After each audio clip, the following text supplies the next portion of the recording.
Players need to watch out for Doctor Who. I know this is a set that has a lot of FOMO and hype starting to build around it right now, but in today's video we're going to discuss some of the reasons why you should be taking a closer look at this product and why you should not be buying into the FOMO.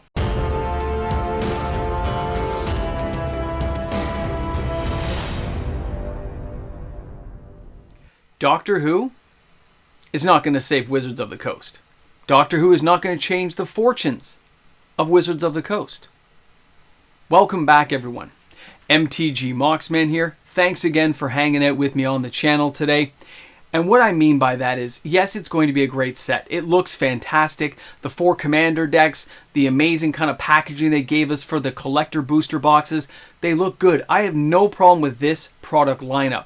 But the FOMO and hype in the emails I'm starting to get, wondering if this is a low print run. Is this the boxes that are going to turn things around and be worth a lot of money later? Is this the new type of universe we're starting in where these products are going to be worth money? Is this something I should invest in? No! How easy was that? No! Absolutely not, and that's what I mean. Let's take a moment, let's take a breath, and understand what we're looking at as a product.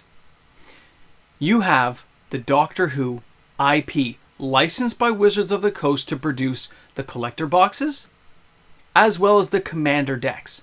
They gave us a whole slew of new cards that dropped the other day. And no, I haven't done a video on those. I will do one probably this weekend, a little short kind of fun bonus video about some of the cards I think are great and why I think they're fantastic. But when I looked at all the new cards and they look great, and as a person who watched the show briefly, I guess as a young kid, it was the doctor with the scarf, right? And he had the curly hair. That's the doctor I know anyway. That's the guy I watched. And I know it's gone through all kinds of different iterations now. The doctor's changed over the years. And I think it's fascinating. And this set makes me want to go back and watch the entire series to find out what I've been missing. Do I want to play with those commander decks? Absolutely I do. And that's a weird thing to say because that's hundreds of dollars. And yes, I want to play with it. The collector boxes. Are those something I think people should be buying into? Absolutely not. I know, right? The commander decks I'm on board with. That collector box, I am not. Now, with all the people who said maybe this is the short print run, this is the turning point. And yes, I got your emails and yes, I've responded. You guys know who you are. So when you look at that information, short print run, boxes are going to be value. Really? Who said? Who said they're going to be valuable? I'm not saying they're not going to be, but my whole point is, why take the risk? Why dive into FOMO now when Wizards of the Coast has done nothing to earn our respect back yet? Have they told you how many are being printed? Did they say they're not going to print it again? How do we know they're not holding them at allocation level and just not giving them to the stores yet and giving them to the distributor? Because I'll be honest, I did look around. I got the emails back, and yes, all the stores that I deal with and that I've talked with have all told me they're getting a lower allocation. That is fantastic. But here's the second part of the information. They all ordered less anyway. They're not taking the hit. They're not taking the risk on this product or any other product from Wizards of the Coast right now. They lowered their expectations from this company and from distribution. They're not being saddled with deep debt at this time. So because of that, they ordered less anyway. I know guys who ordered like 1 case. They ordered like 6. Tons of stores ordered 6, and they got their 6. Normally they'd order 12 or 18. They all just kind of ordered 6 or 12. Some of the big stores I deal with, you know, they got cases and cases and cases. I can't really give those numbers out. I'm not supposed to, so I'm not going to, but they got lots, okay? Their allocations are tighter, but we're still talking a couple thousand boxes, okay? They got tons. Now, the commander decks. Do you think, and yes, the commander decks also have a tighter allocation from what I'm hearing, but at the same time, do you think they're not going to print it again? You think it's not going to come around like Warhammer 40K and end up on sale the next year? Did something tell you guys? I must have missed the memo. I must have missed the newsreel from Wizards of the Coast saying, we are not going to print another round of these Doctor Who commander decks. We know we paid for the IP, guys, but we're not going to print them again. Did you get any of that information? Because I sure didn't. And I must have missed it out. And yes, I'm being sarcastic. I get it. But it's the idea that we know they're going to print it again. We know it's going to come around. If these things sell like hotcakes and everyone wants them in, they're just going to print more. Or they already have them printed and they're just holding them back at their warehouse and they'll just kind of dole it out Oh, here, yeah, we found a few more boxes. I cannot buy into the idea that any of the products they're printing right now are all of a sudden going to turn around the market fortunes for sealed products and individual singles. Do I think some of the singles in this set are fantastic? Absolutely. Do I think the prices are horribly wrong? I think the collector boxes are too expensive. Okay? The commander decks, I don't really have a problem with. I think from what I'm seeing in the cards and stuff and all the unique new cards, the artwork, kind of combo that all together, that seems like a fair value playing experience. But when I look at the collector box, 12 packs, and we're talking, yeah, they'll have some alternate art. Whoopee. Doesn't appeal to me. And I'm going to spend almost $400 a box Canadian. I know in the US it's around $190 to $220, somewhere in there, US plus tax, which puts it around $250 to $280 Canadian. I wish we got those prices. So in Canada, I would definitely say no. In the US, it's up to everyone what you're going to buy or not buy. But the idea that you don't think these are going to go cheaper later. And if you're a person who wants to buy a box and hold it on your shelves, of course, absolutely, I get that. Who doesn't? Don't listen to me. Go buy your box and have fun. You want to open up some packs and have a good time? Of course players are going to do that. They don't care. But the idea that you think, I'm going to flip boxes, Moxman, I'm going to make money, I'm going to take like 10K, I'm going to buy a bunch, wait for it to go really tight, and I'm going to put them up there, I'm going to make a killing. No, you're not. I'm telling you now, something horrible is going to happen to you. Because that's what Wizards is hoping is going to happen. They want to build up to like that frenzy FOMO thing. At least that's what it feels like to me. Everything on the Moxman radar says that this is all wrong right now. It's not the cards. It's not the set. It is the idea that all of a sudden, at the end of 2023, we got tightened production runs. You guys know Wizards can just shut off the valve, right? And just say there's none available. Distribution has no idea. Stores won't have an idea. And then players who want to go, I only get one box. That's all I get? That's it? Come on. Because they don't tell us the numbers. And without knowing the numbers, you don't know how much they printed. They need to tell us the numbers, but they don't. They need to put it in writing. We're not going to print any more, but they don't. They've done nothing to reassure the secondary market that it's safe to put your toe back in the water, to just dip it in there and see how it feels. They've done nothing to reassure you, so why would you do it? Why would you take the risk of hard-earned capital when you can put it into almost any other type of investment and make a really good return right now? But that cardboard, it's going to sit on a shelf here for years before you have a chance to flip it again. There's no sense diving in at the end of 2023, damaging your wallet, when there's lots of other good upcoming products that you might want to enjoy.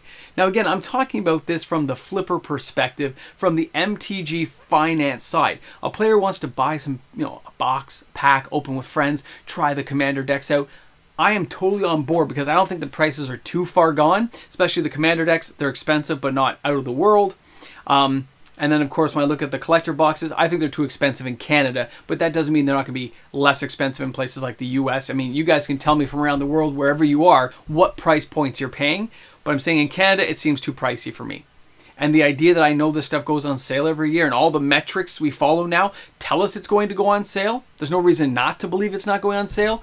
You can wait. You can be patient. You can buy the singles on TCG Player 120 days from now and see how much actually got opened on the market. And yes, there is a chance that some of these cards are going to shoot through the roof and you miss the bus.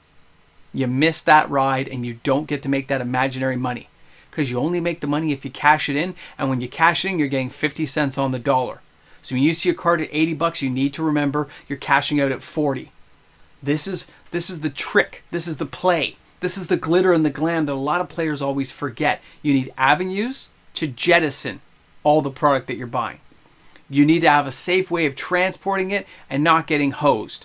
You need to make sure you have capital on hand as well as reserve capital to pay off the debt in case something goes wrong. Do you see all the pitfalls here? So I don't care how much FOMO or how much hype get behind this product. Do not overpay. If anything, sit this one out and wait. Because it's going to be around for a while. It's not going anywhere. They're not just doing one and done production runs, guys. That's not how it's played out. And the idea from some of the emails I got about, $10,000 here, $2,000 here, I in good conscience wouldn't do it myself. So I absolutely would not recommend it to anybody I know. So that's why I answered to you guys, no, absolutely not. I wouldn't do it. I wouldn't touch it. Don't let FOMO, don't let other content creators, including myself, influence you to that point where you make risky, dangerous decisions with your money. You've worked hard to get it. You've worked hard to keep it and to watch it grow. Yes, you want to enjoy games, hobbies, and projects. I absolutely agree with that. But the idea that this is the set that's going to turn everything around and we're going to start making money again. Boxes are going up in value. No. Wizards hasn't done anything to fundamentally change how we are going to see the values of cards versus the box prices. So there's going to be no adjustments. Nothing has shifted to this point. And when it does shift, we won't even recognize it. It will be so gradual. You'll just kind of notice cards are kind of upticking in price. You know, instead of a $4 card, it's a $6, $7 card. A $20 card is like a $25 card because there's just a few less in production. A few less are being printed, a few less boxes are going out. It will be very gradual because the company's going to try to find that equilibrium balance. They're not going to just all of a sudden shuffle it to one side and lose all the potential income. That's not how the game is played. Either way, I think it's fascinating. I got the emails, the conversations was great, but no, this is definitely not the product that's going to save the day for Wizards. I mean, there's a lot going on in that product. There's a lot of great stuff inside the set. It's going to be epic to watch people play it. I know my friend bought a whole play set of them, right? Bought the collector deck series. So we're going to have some fun playing that when it gets released. But that's about as far as I'm willing to take it right now, guys. Okay? You guys let me know what you think. What are you hearing out there? Let me know what's going on. I'm just dying to hear, okay, guys? Exterminate! Exterminate! I can't help it. It's Daleks. They're like scary. When I was a kid, they freaked me out. Either way, thanks a lot for hanging out with me today. Thanks for being here on the channel. And don't forget, guys, it's an exciting world of Magic the Gathering. And you've always got to bring a friend to Magic. It makes it that much more fun. I'll see you guys tomorrow for another video. And of course, guys, a big shout out and thank you to the fantastic patrons I have supporting my channel each and every day. And I know some people are asking if more Patreon slots are opening. That is not the case, unfortunately. You have to wait your turn and see if a Patreon slot comes open. Welcome back to the Ramble Jamble. You made it to the end of the video. And now I'll be honest, I'm going to be a little bit grumbly right now. I'm a little bit of a groaner. So if this is not what you want to hear right now, turn me off, man. Let the happy Mox Man flow through you, and I'll see you tomorrow. But for those of you who are brave enough and bold enough to open the Necronomicon to page 119, subsection 4, here's how it goes. Got the coffee in hand, by the way. Welcome to the Cinematic Universe. I was shopping, grocery shopping. Had to pick up just a few items. Been a week. Had to get some stuff. Mini Mox, Mrs. Mox asked for some stuff. Needed to get coffee. And I'll be honest, I eat a lot of vegetables right now. Most of you guys know that I was dieting and, you know, I eat a large amount of vegetables and my big bags are all gone, so I had to buy some. These little bags of vegetables, 500 gram, which I would eat like one a day, okay? They used to be $2.49 Canadian. Now those things are $4.99. They've gone up 50%. And I sat there staring at that frozen food.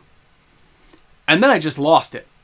I went and looked at cheese. I just went around and looked at all the shrinkflation and the increased pricing. I said, somebody's getting rich off this. I don't care what they say. Somebody's getting rich off this. Because it's not that I couldn't afford to buy a bag of vegetables, but I can't buy 7. I can't afford to spend $40, $50 in frozen vegetables just for myself. I don't make that kind of money.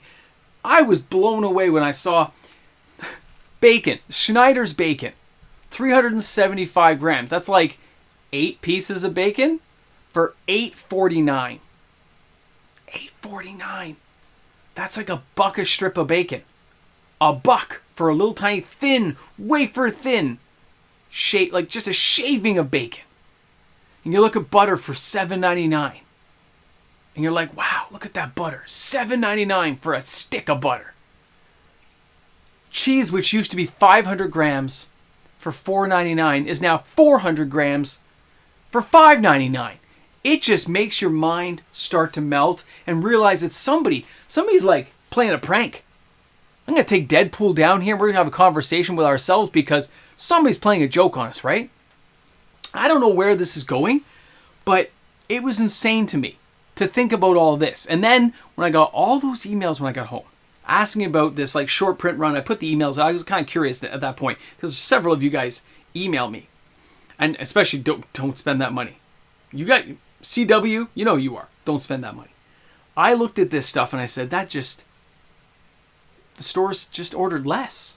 So I don't know what's happening in the US versus Canada. I know some of you guys might have more questions. You can email me. But it's not going down the way people think it is. And even if it did go down, it's not going to be the thing that all of a sudden becomes worth a lot of money. When Lord of the Rings was such a superior product anyway. I mean, I love Doctor Who, don't get me wrong. But the way they put Lord of the Rings together, it's an amazing, well done set, okay? It's going to have a lot of staying power. And even that, I think, is way overpriced. It's still going to drop like a rock later on. It's crazy. Anyway. This Grown Fest was brought to you by MTG Moxman and My Coffee. Thanks a lot for tuning in, and I look forward to seeing you guys all tomorrow for Necronomicon page 121, subsection 2, paragraph 3, Raising the Dead. Guys, thanks a lot for hanging out, man. Thanks for listening to the Moxman groan about grocery bills and wondering what's going on out there in the Canadian economy, that things double in price within a week. It's crazy. Thanks a lot for hanging out, guys. Have an awesome day today. And yes, Magic's amazing. It still is. Always will be. Can't help it. Magic's awesome. They gotta do a new D&D set. Bring me to Dragonlance. I'll be happy.